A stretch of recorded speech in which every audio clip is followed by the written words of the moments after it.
Assalamualaikum warahmatullahi wabarakatuh. Bismillahirrahmanirrahim. Alhamdulillahirabbil alamin wassalatu wassalamu ala asrofil anbiya'il mursalin sayyidina maulana Muhammadin sallallahu alaihi wasallam. Al-Fatih lima ughliq wal khatim lima sabaq nasiril haq bil haq wal hadi ila siratikal mustaqim wa ala alihi wa sahbihi haqqa qadrihi wa miqdaril azim, amma ba'du. Yang sama-sama kita hormati, kita taati para habaib, dan juga yang sama-sama kita cintai, kami banggakan bersama para hadirin yang semoga kita semua dirahmati oleh Allah Subhanahu wa taala.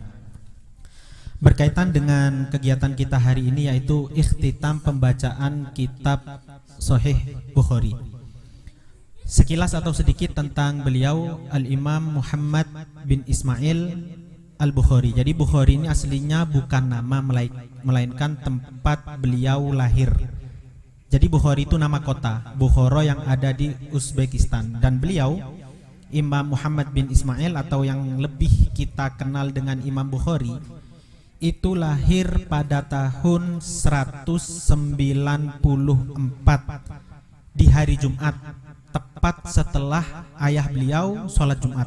Pas selesai sholat Jumat, beliau Imam Bukhari dilahirkan.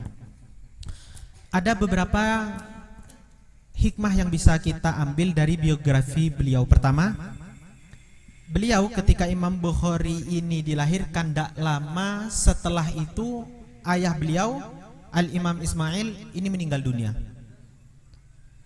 Setelah abahnya meninggal dunia, kemudian ketika Imam Bukhari masih usia belia, masih sangat-sangat kecil, beliau ini kena penyakit yang sampai mengganggu saraf penglihatan beliau, yang sampai beliau ini sampai buta. Sehingga pada saat itu ibunya benar-benar sedih, sudah sangat-sangat sedih. Sudah ditinggal suami. Tidak lama setelah itu anak yang menjadi harapan satu-satunya ternyata buta. Padahal ibunya ini pengen sekali putranya yang bernama Muhammad ini menjadi salah seorang alim. Tapi disinilah yang Rasulullah Shallallahu Alaihi Wasallam pernah bersabda. Kata Rasulullah pesan Rasulullah kepada Sayyidatuna Aisyah. Kata Rasulullah, ajruki ala qadri nasabiki. Ya. Jadi pahala itu akan semakin besar kalau ibadah yang kita lakukan ini berat.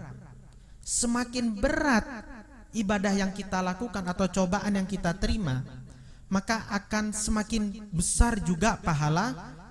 Oleh karena itu para ulama bilang, kalau kita mau belajar ilmu agama godaannya besar, mau datang majelis taklim hujan, sudah hujan kita terobos ternyata bannya kempes, cari tambal ban terus, intinya susah, ada saja halangan.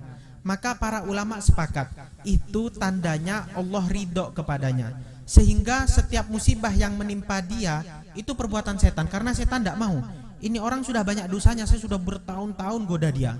Kalau sampai dia berhasil hadir, hujan diterobos, kempes banyak tetap hadir, maka Allah bisa menghapus semua dosanya. Maka setan sedih, karena semua yang dilakukan setan selama ini akan menjadi sia-sia. Oleh karena itu jangan pernah putus asa. Poin yang pertama adalah gak boleh kita putus asa, merasa ya Allah beratnya cobaan ini. Nah, maka hal ini sesuai dengan apa yang kita baca tadi di dalam bab tamanni yang tadi kita baca. Di sini Rasulullah Shallallahu Alaihi Wasallam bersabda, kata Rasulullah, la yatamanna ahadukum al mauta. Kita nggak boleh ngarep mati, pengen mati udah boleh. Ngerasa beban paling banyak, ada aja cobaan saja. Cobaan saya ada aja sampai ya Allah pengen mati aja sudahlah. Kalau ada yang bertanya bolehkah punya keinginan seperti itu, maka sudah dijawab di dalam kitab Imam Bukhari. Rasulullah melarang. Kata Rasulullah, tidak boleh, haram hukumnya, kalian pengen mati itu tidak boleh. Apa alasannya kata Rasulullah? Pertama, imma muhsinan fala'allahu yazdadu. Kalau kalian termasuk orang yang baik, tetap tidak boleh minta mati. Kenapa? Kata Rasulullah, bisa jadi hari-harimu akan bertambah kebaikan. Kalau kalian orang baik, hadir majelis kayak gini, pemuda senang sholawatan, jangan minta mati, karena isi hari kalian terus dengan kebaikan, sehingga kelak derajat kalian di surga tinggi. Semoga kita bisa kumpul bersama Rasulullah Sallallahu Alaihi Wasallam. Yang kedua kata Rasulullah, wa imma musian. Kalau kalian naudzubillah kalau ada orang seumpama pendosa, maksiat terus, kata Rasul tetap jangan minta mati. Kenapa? Fala allahu yastatib, bisa jadi ada kebaikan yang dia lakukan dan menyebabkan dia diampuni dosanya. Kata Rasulullah, sudah jangan minta mati, tapi berharap kepada Allah, minta sama Allah. Di hadis yang sebelumnya juga Rasulullah Sayyidina Anas bin Malik berkata, laula anni sami'tu Rasulullah yaqul la tatamannaul al-mauta la tamannaitu. Kata Imam Anas bin Malik, kalau seandainya Rasulullah ini gak bilang kamu gak boleh berharap mati, maka kata Imam Anas, kalau saya tidak dilarang, saya minta mati sama Rasulullah. Maka timbul mungkin pertanyaan, loh kok bisa Imam Anas pengen mati? Kenapa? Karena kata para ulama, orang soleh, kalau orang itu sudah baik, soleh, banyak pahalanya, alim, maka dia pengen mati. Kenapa kok pengen mati? Karena penghalang dia masuk surga cuma satu, ya nunggu mati aja. Kalau orang itu soleh, alim, banyak pahalanya, ya nunggu mati. Kalau mati pasti masuk surga. Makanya orang alim, sudah mati aja, ngapain hidup di dunia? Sudah capek di dunia, wajib sholat, zakat, banyak godaan, omongan orang, masalah.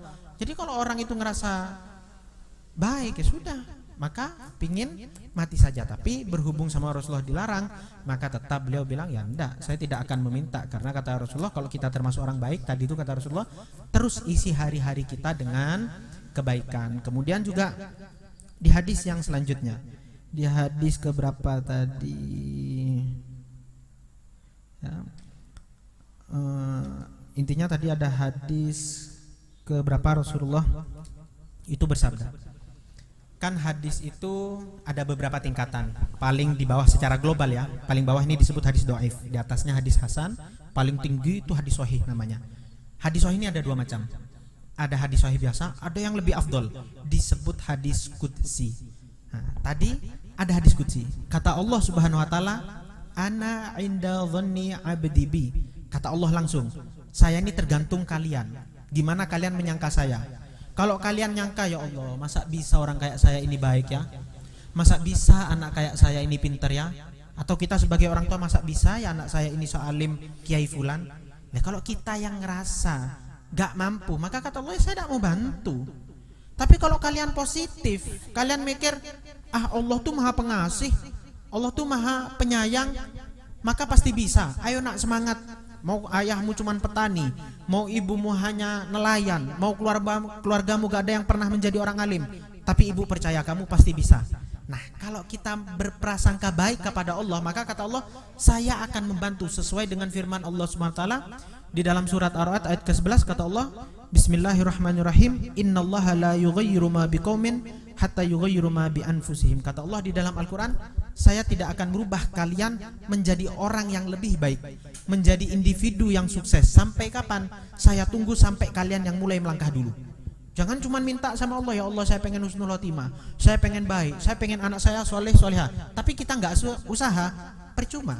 Allah tunggu sampai kita yang mulai melangkah. Dengan contoh, kita datang ke majelis taklim, anak diajak, atau saya tidak bisa didik anak secara langsung, kita mondokkan, tidak betah, kita sabar terus. Sama seperti yang dilakukan oleh ibu Imam Bukhari ketika tadi ayahnya meninggal, anak beliau ternyata buta, sumpek beliau, tapi beliau husnudzon kepada Allah, ya Allah saya tawakal, saya pasrahkan, doa sehingga suatu malam beliau bermimpi Nabi Ibrahim alaihissalam dan berkata, Nabi Ibrahim dalam mimpi itu, saya diperintahkan oleh Allah SWT untuk mengatakan sabar. Berkat sabarmu setelah bertahun-tahun, Allah menyuruh saya mengabulkan permintaanmu. Ayo bawa anakmu ke sini. Dibawa sama ibunya, diusap matanya, kemudian bisa lihat di mimpi itu. Seneng kan? Saking senengnya terbangun ibunya. Subhanallah, ketika terbangun, Imam Bukhari seketika juga bisa melihat. Dan hal ini terjadi gak cuma di Imam Bukhari. Ibu dan orang tua itu menjadi penentu kesuksesan anak tuh di banyak ulama. Al-Habib Abdullah Al-Haddad yang kita kenal dengan Shahibul Rotibul Haddad juga demikian. Beliau menjadi sukses karena siapa? Karena ibunya. Beliau buta dari kecil sampai besar, sampai 40 tahun, sampai meninggal buta, tapi bisa menjadi orang alim, banyak karangannya berkat siapa? Ibu yang mendidik, orang tua yang meyakinkan. Atau juga Syekh Abdul Qadir Jailani, kita lebih sering mendengar manakib beliau.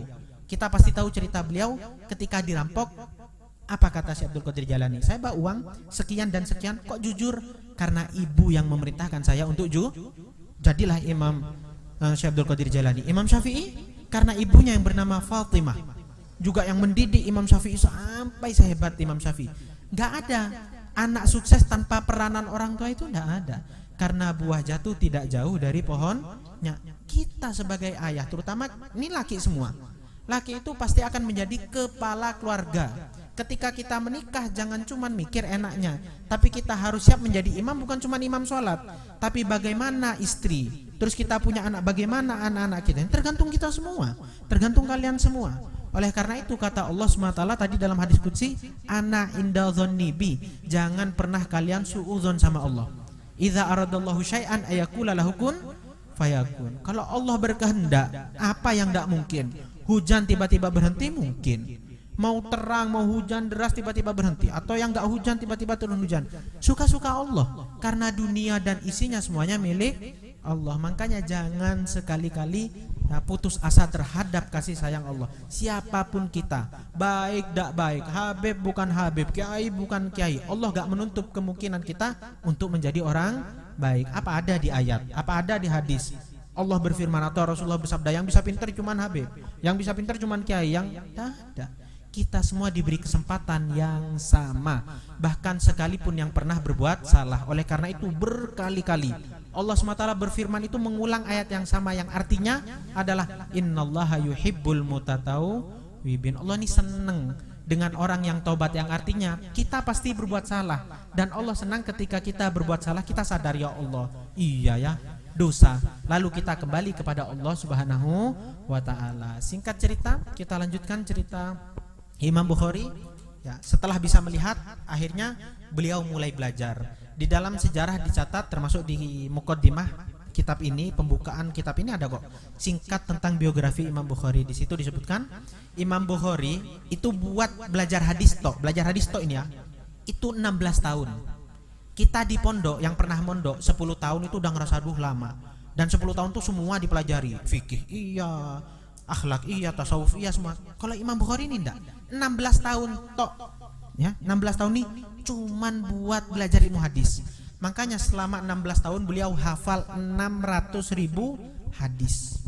Dari 600.000 hadis nanti beliau pilih sampai tersisa 7.000, lalu jadilah kitab Al-Jami'us Shahih atau kita kenal dengan kitab Sahih Bukhari. Lalu diringkas oleh beliau Al-Imam Ahmad bin Ahmad Az-Zubaidi menjadi kitab Tajridus Shahih ini yang isinya cuma 4.442 hadis. Nah, dan beliau dikenal dengan Imamul Muhadditsin, pemimpin orang paling pintar dalam ilmu hadis itu beliau. Dan beliau bukan orang Arab, juga bukan para habaib. Dan dari sini kita paham bahwasanya ayo, siapapun punya kesempatan, sekali lagi semua punya kesempatan menjadi seperti beliau. Jangan kita bilang nggak mungkin, tidak ada yang tidak mungkin apabila Allah berkehendak. Nah, kemudian singkat cerita, beliau meninggal di usia yang ke-62, sekitar tahun 254 berarti. Beliau meninggal malam Sabtu, pas malam Idul Fitri. Besok Idul Fitri hari Sabtu, malamnya beliau meninggal. Beberapa hari sebelum beliau meninggal, ada salah seorang ulama bernama Al-Imam Abdul Wahid bin Adam At-Tawusi kalau nggak salah. Beliau bermimpi Rasulullah SAW, cium tangan Rasulullah, di dalam mimpinya nanya, ya Rasulullah, nunggu apa kok saya lihat kayak lagi nyari orang? Kata Rasulullah, saya nunggu Muhammad bin Ismail. Yang ditunggu Rasulullah adalah Imam Bukhari. Enggak lama setelah itu Imam Bukhari datang lalu pergi bersama Rasulullah. Bangun beliau. Setelah bangun enggak lama, beberapa hari, beliau mendengar kabar bahwasanya Imam Bukhari meninggal di waktu yang sama seperti yang terjadi di dalam mimpi beliau. Sedikit terakhir berkaitan dengan meninggal, kita semua ini pasti meninggal. Dan Rasulullah ketika meninggal dunia, ketika nazak sakratul maut, nyawanya ditarik, beliau merasakan kesakitan, pucat sampai keringetan. Saking sakitnya sampai beliau nanya ke Israel, ya Israel, tidak bisa lebih lembut lagi kok cek sakitnya? Kata malaikat Israel, ya Rasulullah, demi Allah, seumur-umur saya mencabut nyawa dari zaman Nabi Adam sampai sekarang, ini sudah paling lembut, ini paling tidak sakit. Dengar itu Rasulullah kaget, langsung nanya, gimana dengan umatku? Maka kata malaikat Israel, ya jangan ditanya ya Rasulullah, maka sakitnya akan berkali-kali lipat. Kemudian murid Imam Ghazali mendengar penjelasan ini bertanya kepada Imam Ghazali, kira-kira rasanya sakratul maut itu seperti apa? Akhirnya kata beliau, sama seperti dikuliti hidup-hidup. Kayak tangan kita dilukain, terus ditarik kulitnya pelan-pelan, sama seperti itu. Dan semua orang pasti merasakannya. Apakah nggak ada yang bisa lepas dari sakratul maut? Kata beliau, nggak ada, semua pasti merasakannya. Tapi bisa rasa itu kita lupakan. Loh, gimana caranya? Dengan dua cara. Al-Habib Ahmad bin Umar Al-Attas menjelaskan di antara manfaat membaca kitab Bukhari ini, salah satunya kalau kita meninggal, insya Allah Rasulullah hadir menemani kita. Amin ya rabbal alamin. Sehingga ketika nyawa kita ditarik gak kerasa sakit. Kenapa? Karena Rasulullah di samping kita, kita bisa memandang Rasulullah sehingga oh ini Rasulullah, alangkah tampannya, bercahayanya, wanginya, sehingga selama ini rasa penasaran kita seperti apa Rasulullah tuh terobati sampai lupa kalau lagi sakratul maut. Jadi rasa itu tetap ada, cuma teralihkan dengan datangnya Rasulullah Shallallahu Alaihi Wasallam. Oleh karena itu, sebab kitab Bukhari ini disebut kitab yang paling afdol setelah Al-Quran. Nomor satu Al-Quran, nggak ada khilaf. Kedua adalah kitab Bukhari. Oleh karena itu, kebiasaan para salaf, wa kullu khairin fit tiba iman salaf. Ya, hal-hal baik itu kita nyontoh dari orang-orang dulu, dan para habaib, para ulama, para kiai dulu setiap datang bulan Rajab itu mengambil barokah dengan cara menghatamkan kitab Bukhari ini dengan banyak tujuan. Di antaranya kayak tadi, semoga kita dan keluarga ketika sakratul maut ditemani Rasulullah. Dan juga Al-Habib Ahmad bin Umar Al-Attas, Al-Habib Ali bin Muhammad Al-Habsyi Sahibul Maulid juga bilang majelis Bukhari ini punya spesial tersendiri, ada keistimewaan.